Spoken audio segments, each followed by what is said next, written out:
everybody, and welcome to another episode of the Disgustingly Resilient podcast, Death Guard Fundamentals again.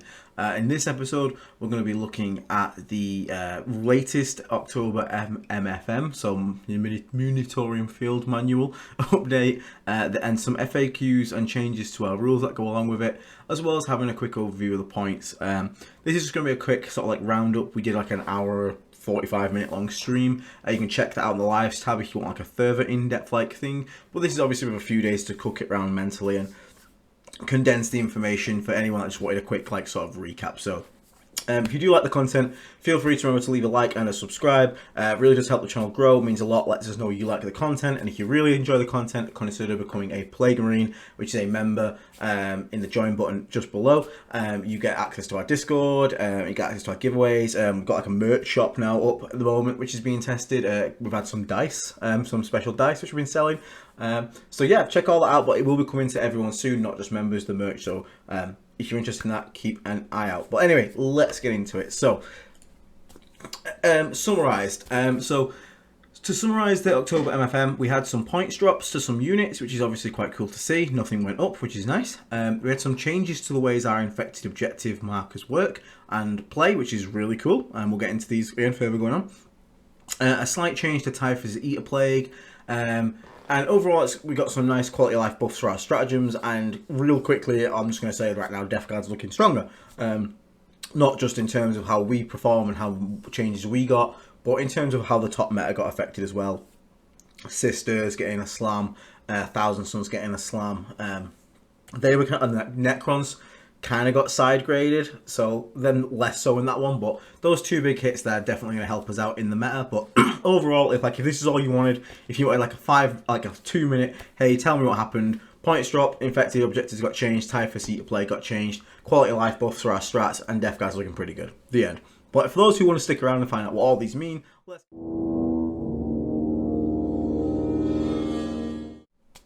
Okay, so first one up is the change to secret missions. So there is always at the bottom of these videos, you can find where to get the download from if you want to check these rules for yourself, but there has been a change to secret missions. Basically, what was happening is armies with lots of uppy downy like Necrons and Grey Knights would basically refuse to play the primary game. They'd get very little points because last turn they'd have access to 3-inch deep strike strats that would make it near impossible for you to stop them getting a 35-point swing on the final turn, especially if they were going second in the game. And it made secret missions become obnoxiously good. It was basically impossible to stop. So they just focused their efforts on stopping you scoring primary, and in the final turn they'd go bam, 35 points out of nowhere, which was kind of bullshit, especially because we are such a slow army and there are armies out there that can just do this every turn, uppy downies. So now there's been a change that in the 5th battle round, so in the last round of the game, you can't score any VP from the primary mission card. Now this is big because if you were going second on like take and hold, getting hold 3 objectives on the final turn was pretty damn easy because again, your opponent can't stop you. You just walk onto it and you score at the end of the turn. So it's really easy to get 15 VP there, and then you'd uppy downy something, score 20 VP for the secret mission. So it's 35 VP. Now, you can't score any primary on that last turn, so you can only score the secret mission, which means you are capped at 20 VP on the final turn, meaning that you have to interact with the game early. You have to get those early primary in before the 5th round, which means you can't just sit back and not play the game. You have to interact with your opponent, which is great because it means that people are actually going to have to play the game against us. And as a faction that couldn't do secret missions very well due to our slow speed and no access to 3-inch deep strike uppy downy nonsense, this is not a nerf really for us because we weren't really doing that stuff anyway. We have to play the game quite honestly and quite normally. So the fact that this has been nerfed for other factions actually is indirectly a slight good buff and a good change to us. But overall, I think it's a good change to the game anyway because I just think it promoted a very toxic sort of play style of, hey, I'm just not going to interact in this game and then last turn I'm just going to score all points. And it's kind of a little bit lame. Like in Warhammer, we should be smashing into each other, murdering each other's models and having a good time and having some fun, not hiding behind a wall 5 games and then going, I win. So yeah, super happy with this change, and I think it's a really, really good one. Up next, we've got change to surge move. So again, not something that directly affects us, but it's something to be aware of that changes the game. Any unit that has what's called a surge move, which is a rule that enables them to make a move out of certain phases from triggers. So this is like Corn Berserkers when you shoot them. What's it called? A Cursed Cultist. So again, when you shoot them, they move like D6 inches. So first up, it's been capped at one move per phase. So the way it worked before is if you shot like a Cursed Cultist like 4 different times in the shooting phase, they could move 4 times, which is obviously a little insane. Whereas now it's definitely capped at just 1 per phase, which is pretty good. They can no longer make a surge move if they're battle shocked. Now this is actually quite interesting because it means like if you have a Plague Burst crawl and you shoot a unit as a surge move, you can hit it, finish all your shots, and then because you're the player that's in control, your opponent goes to surge move, but then you go, wait, I am in control of the turn, therefore I'm going to layer the rules in the way that I want, because that's something you can do. You're going to make them take the Battle Shock test of the PBC mortar first, and if they fail that test, they will then be unable to surge move, which is quite interesting. And it's just something to sort of bear in mind. Is it going to be like something you're really going to tech into? Probably not, but again, it just gives that little extra bit of utility that if your opponent has a lot of units that can threaten surge moves, maybe you can look at, you know, using a mortar to try and get a battle shock on them, or maybe you got some minus leadership auras that can make use of that, which is quite cool. And the other one is you can't make a surge move while you're in engagement range of one-on-one enemy units. People were still surging in combat, like you were in combat with them, you shot them with your Death Shroud pistol flamers, then they'd move on to like an objective or something.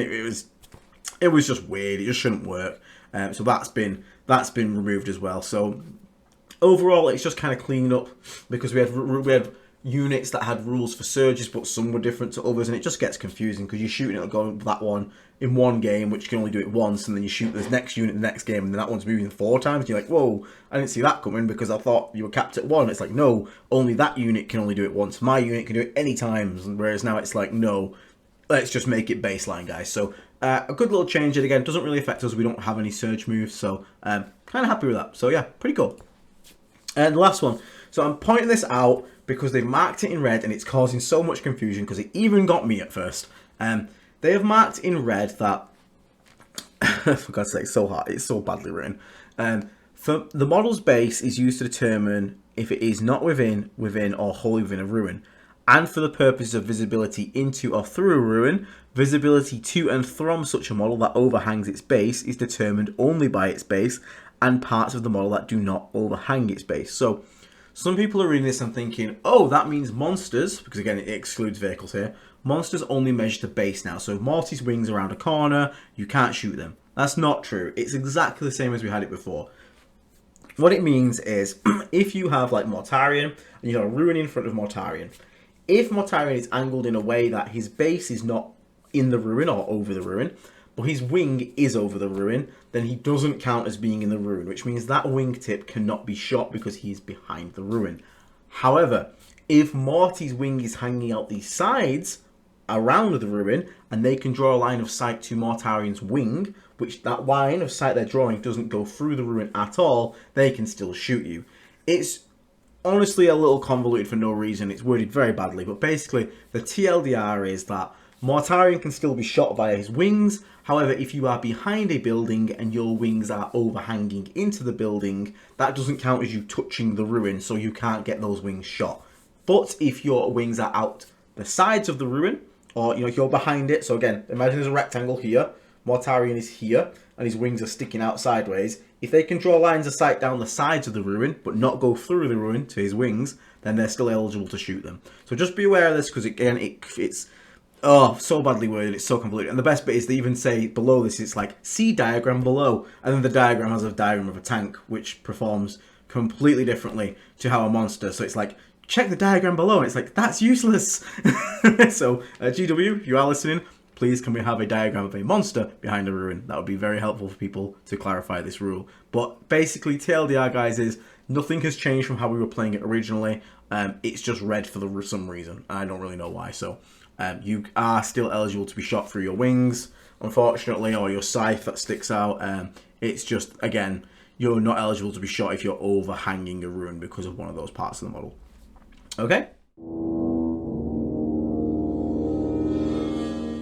So, points changes. So, we actually got some points changes. Now, I wasn't actually expecting many points changes. I expected, again, my prediction was we would actually gain more from the top armies being nerfed, and that's what we should expect more so than being buffed. However, we did get some points changes, and Some confusing ones. Mortarion has dropped from 325 to 300 points. Another 25 points off the old Mothman. Now, don't get me wrong, Morty is a kind of a letdown as a Primarch. He's definitely not an Angron, he's definitely not a Magnus, but he's starting to hit a point, like, he can still do okay. He's like a good support piece, and he can kill things that are out of invulns pretty decently. But getting to 300 points, he's now like, that's just cheap. He's an annoying to kill model. He's got 2 up save, 4 up invulnerable, can get cover super easily, and he's got a 5 up feel no pain. And you can heal him, and -1 to hit him. He's annoying. So, to see Mortarion getting even cheaper, and he was already doing okay and pretty well in some lists, to see him get even cheaper is kind of nuts. So, I'm kind of getting to the point of like, do I take Mortarion just because it's super efficient? I don't think he has to go in every list still. I don't think he's an auto-take, but he's getting quite close to that at this point. But just because of the, like, it's kind of the Rotogus situation where he's kind of like just absurdly cheap for his stats. So maybe we're going to see a lot of Mortarions. I'm going to try out Mortarion again, see how that goes. But no, by no means are you like shooting yourself in the foot if you don't take Mortarion. It's just an even more. He was already like an interesting topic and an interesting piece to consider. Now it's even more interesting because it's like, damn, you know, it's like 25 points is a big drop. So yeah, Morty looking pretty good. If you like Morty, now's the time to run Morty for sure. Next confusing one, Death Shroud. Death Shroud went down 10 points from 120 to 110. Not really sure why. I thought they were pretty good at 120, but I mean, I'll take it. The main reason for this, I think, is because they weren't really being used in teams formats.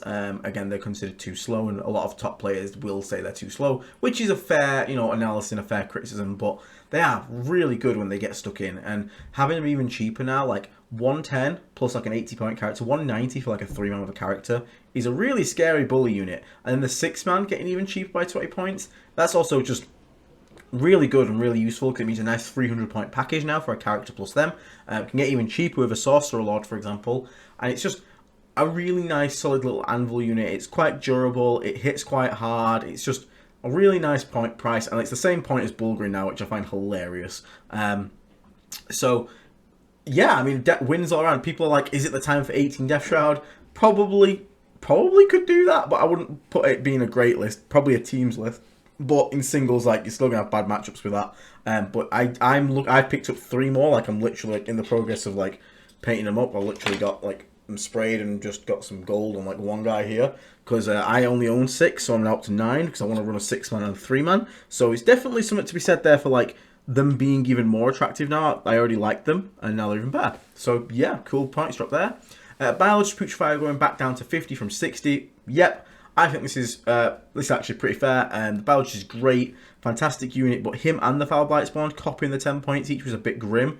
Now only one of them cops 10 points, and the Biologist can't even like multi-grenade anymore, so he took a little bit of a nerf with his points increase last time, so I don't think the points increase was needed. But him staying at 50 is really nice. It has got me considering 10-man's Plague Marines with no Foul Blight Spawn, just the Biologist Putrefire, just to hit hard, because it's, you know, they are still kind of expensive, but 240 is a lot more manageable in my I can stand, sorry, 230 is a lot more manageable than 290 because of the 60 points for Foul Blight Spawn.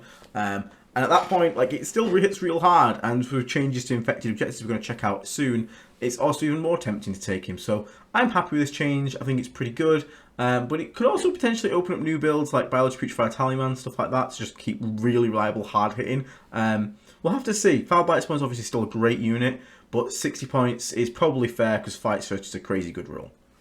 Another kind of weird one. Warlock Brigands, 170 to 165. Only 5 points, but if you were running triple of them, you got 15 points. I mean, look at the list I was running. I got 15 points from my Brigands, I got 10 points on my Biologist Putrefire, that's 25 points, and I got 20 points on my Death Shrouds. 45 points spare there. That's almost a unit of Cultist, which is something I really wanted. So I'm a little bit more jiggering around with the list, like maybe dropping a Bloat Drone down to a Lord of Contagion, it frees up Typhus to go solo, and then I've got my 10 points there to put into make the Cultist. Little things like that, but it does add up. So if you were running Brigands, you like Brigands, they got cheaper. Not by much, but 15 points if you're running 3. Maybe that helps you get an extra enhancement, maybe it gets you an extra unit if you're lucky. It's a cool little change, not too much. Chaos Knights might help them get an extra ally in there, but for us mainly, you know, it adds up. So if you're running Brigands, you know, you didn't get any worse, that's for sure. And the last one's Beast of Nurgle going to 65 points down from 70. Now very, very tempting. Like Chaos Spawn, personally, for me, are like taking a back seat proper now. Like Chaos Spawn, Nurgle, Beast of Nurgle for me, or Bob, Beast of Burgle, were already up in the air in contention for like what they want to do. But now the Beast of Nurgle getting even cheaper, having the Deep Strike, he's looking real good at the moment. So if you wanted a cheap Deep Strike unit, now the only problem is obviously Bob does require a battle line unit, which kind of sucks. Unfortunately, you know, damn you Thousand Suns players for spamming lone op characters. So really, he's more like 105, but like you do get Nurglings with that as well, which are a good unit. Infiltrate, stop scout moves, stop infiltrators, and have a little really good aura. So they're still useful, but him getting cheaper, again, it's only beneficial to us. It's only beneficial. There's nothing wrong with it. And as a cheap action, drop in, do an action, kind of deep strikey thing on a single base, really hard to screen out. You can't really go wrong with a Beast of Burgle. So last but not least, we're going to cover the FAQ that happened. So two main things. The first one is, and again, the if you want to find out where this is, it's at the bottom there. It's in the downloads, index cards FAQ, page 6. Typhus's Eat a Plague, basically TLDR, even though they, again, worded it weirdly. You can't target lone ops outside of 12.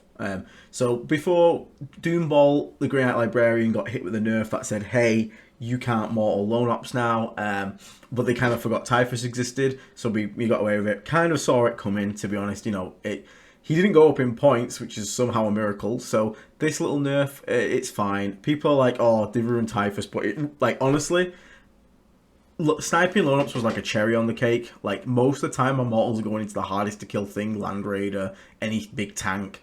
Just want to do mortals, so stuff that's hard to kill. Lone ops weren't really the priority for me, unless they're really, really annoying. So to be honest, being able to snipe lone ops it's a nerf, don't worry, it is a nerf, but it's really not as big a deal as people think it is. And Typhus is still pretty much auto take and will be in every list, so don't worry about it. But just remember from now on, you can shoot lone ops if you're within 12, but if you're outside of that, you can't mortal them basically. So just bear that in mind. And the next one, probably the most impactful, is this.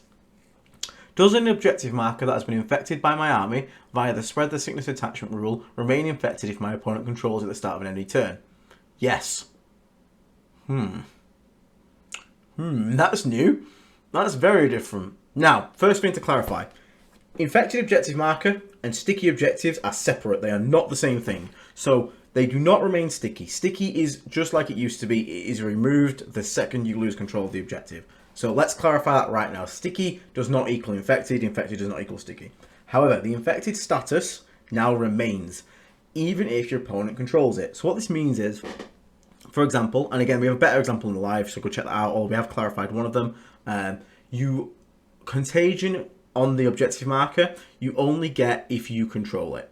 So even though it says there, it does not have the Nurgle's Gift, which is Contagion. If an opponent controls it, you also need to control it yourself to get the Nurgle's Gift ability. I have clarified that. I went and spoke to the UKTC head judge. Ironically, he asked me for my ruling on it. I was like, look, I'm going to go off what the page says and says you have to control it. It's fair. So that's what we went for. The aura itself off the objective will only come into play if you are controlling that objective. So just bear that in mind. So if your opponent's on it and they control it, it has no contagion. The second you take control back, though, in the next phase or end of phase, because obviously objectives only change at the end or the start of a phase, it will then kick back in. But what this does mean, and what this opens up, is our stratagems, really. So let's have an example. You are on Search and Destroy. You got first turn. You have cultists that have scout moved onto the center objective of the mission. Then it becomes your command phase because scouts before that. You then control it and you sticky it. So it is now infected and stickied. Your cultists run away. They run away because you want to save them for another day. Our opponent brings out 6 Blade Guard veterans onto the objective. Okay, they now out OC it because there's nothing on it for us. So the sticky of the objective is gone. Okay, the infected is now turned off but is not gone. So the Nurgle's Gift aura is gone because we don't control it, but the infected status is not gone. Now, back in our turn, we get 10 Plague Marines out with their Bowers Putrefire. They charge into the Blade Guard to the point. Now, what this means is our 20 OC will take back control in the charge phase. Now, in the fight phase, the infected objective marker, once again, kicks to life, which means we can actually use our sustain stratagem, Sanguineous Flux, and instantly hit the requirement for being on an infected objective marker for sustain 2, which means that unit is going to get obliterated. Whereas before, if that was how we were playing before, that objective would have been uninfected when the Blade Guard took it, which means when we charge back in, we could only get the sustained 1 stratagem. So now, because things are permanently infected, we basically get more uses out of our Ferric Blight and out of our Sanguineous Flux. Now, is it the biggest deal in the world? Not particularly, but it's a really nice quality of life change, because I would go so many games without ever managing to pull any of those tricks off ever. But let's also do another scenario. The 6th Blade Guard is still on the objective. We run our 10 cultists back onto it. We out OC it 10 to 6. It kicks back on. We can have Death Shroud, Deep Striking, 9 away now. And then in the shooting phase, we can use the Ferric Blight stratagem on our Plague Gauntlets, because they are now in range of the infected objective marker, because it never lost infected. So we shoot with our Plague Spurt Gauntlets. They're naturally AP 0. Let's say the cultists, the guys there, have took -1 save contagion. Now, Blade Guard's a bad example because they have 4 up invulnerable. Let's say it's Sword Brethren, they don't have an invulnerable. So they're -1 save. So now the Sword Brethren are on a 4 up save. Our Plague Spurt Gauntlets have the +1 AP because of Ferric Blight, so they shoot at AP 2. However, because they're now within range of an infected objective marker that we've just re-enabled because of the cultists, the 6s to wound are an extra AP, well, critical wounds are an extra AP. And anti-infantry always counts as a critical wound against its correct target, which means every time these flamers wound on that 4-up, they're going to be an extra AP. So they're actually AP 2 on the flamers, plus the -1 save from the contagion. These Sword Brethren are being hit by AP 3 equivalent flamers that ignore cover. They're gonna die real quick. And again, this is something that's only possible now because of the infected change. Because before, the Sword Brethren would have come onto the point, uninfected it, and we'd have to wait an entire opponent's turn once we take it back to reinfect it, to have the chance to try again. And once again, the second it gets out OC'd, we lose it again. Whereas now, because it stays infected, basically our ability to counterpunch onto those strong objectives and make plays happen is improved, which is awesome. And it's just an extra layer to the skill ceiling for Death Guard players, which is cool. It's not vital, it's not game breaking, but it's just, if you pull it off, it's going to be like, that was nice. I like that. So yeah, as I said, it's quality of life change in general to be able to use our stratagems as intended a bit more. Infected does not equal sticky, remember that. It's also easier to use our enhanced stratagems. Again, let's say that was 5 Sword Brethren and you charged in with Lord of Contagion and 6 Death Shroud, 7 OC to 5 OC. That means Deadly Pathogen would then kick on and you get the +2 attacks, +2 strength. Not that I'd probably need it to kill that unit, but still, it's nice. It's just easier to use those enhanced stratagems as well. Again, you know, I'd go games without ever having Ferric Blight second ability or Sustain 2 ever go off, whereas now there's a lot more chances that it can go off, but it does mean we're going to have to be looking to try and get early infection, so maybe Morty taking the center straight away, or something durable that can maybe, you know, survive, try and get those aggressive scout moves off, and if you get those early infections in, as the game progresses, that's going to really help you to basically try and like fight over those objectives. And again, it just heightens the skill ceiling on Death Guard. It doesn't lower the floor, like it's not vital. You don't need to be looking to do this every game to have fun and do well as Death Guard. But for people that are wanting to take it to that next level and look for those extra level plays, it's just another thing to add to the toolbox, which I absolutely love. So summary, I think we're winners. Are we crazy winners? No, but we're definitely winners. Morty's looking real good at 300 points. Again, it's just getting absurdly cheap now for a Primarch, so I'm actually quite happy with that. I'm going to try him out again. We actively really want to seek out infection now. We already wanted to, like, obviously sticky stuff, but now if you infect someone, it's permanent, and then like fighting over that point, it's going to give us some benefits, which is obviously just going to be good for us. Which again rewards aggression. It rewards that push, that pressure on your opponent to make you get that one turn of holding primary in the middle. Now it's infected. Now it's going to be much harder for your opponent to take back. And obviously, screw secret missions. I don't care. Like, I'm so happy they got nerfed in the end. So, people that were uppy downy and 3-inch deep striking nonsense to basically play a non-game and then win out of nowhere, screw you. I don't care. I'm so happy this got changed. So, yeah, really good overall. And I am super happy, and I'm super excited to play in Death Guard again and looking forward to how the next 3 months play out. It should be good, and I do look forward to it because, again, Sisters knocked down, Talon Sons knocked down, Necrons, sorry, they should have got more. I don't like them. Grey Knight's got some weird little buffs as well, which is kind of somewhat worrying. Hopefully they don't become too strong, and Tau as well. But Tau's got a few nerfs, Piranhas, Riptides. But overall, I think we're in a much better position. I think we're back to... People would argue like mid-tier, I'd say like mid-high tier now, like between there. Some people would even say we were low to mid-tier before, whereas we're definitely mid-tier. We're definitely mid-tier. But I'd even say in the right hands, we could probably push mid to higher tier of power. So really happy. And remember everyone, a win for Death Guard is a win for Kirby. So go out there, look at his little face, and go get a win for that little smushy face there. So thank you very much for watching, everyone. Again, if you did enjoy it, please do leave a like and a subscribe. It means the world. It really helps the channel grow. It means it lets us know you enjoy the content. Check out Saltire Games Etsy page. They have a little like objective markers, aids, things like that, all to do with the Discussion Result podcast, contagion markers. Check them out. Use promo code NERGLE to get 10% off your order and give a kickback to the channel. Check out our friends at Vanguard Tactics. They have got a academy is just reopened, so they're taking on students once again. There are some links in the below. You can use code Aiden to let them know that basically that I sent you, and then I get a little bit of a commission off that, which is quite helpful, I won't lie, quite nice, and also just lets them know that I am a valuable member of their team. Thank you so much to the YouTube members. You guys are fucking insane. The support right now is crazy. Like, merch is being sold. Like, I never thought I'd get to a point where we have merch. That's kind of wild. Dice and all that stuff. So thank you so much to you guys, and again, if you enjoy it, consider becoming one. And Element Games, if you were in the UK and you're considering buying anything to do with Warhammer, check out Element Games. The affiliate link is in the description below. Use the link, you get some crystals, we get some crystals, everyone wins and everyone's happy. And yeah, I mean, hopefully you guys enjoyed this one. Keep an eye out for the merch store that'll be coming up soon, and maybe you want to grab some dice, things like that. And yeah, we'll catch you though. Stay rotten, all that kind of good stuff in the next one, and have fun with your Death Guard and your 110 point Death Guard. Ah!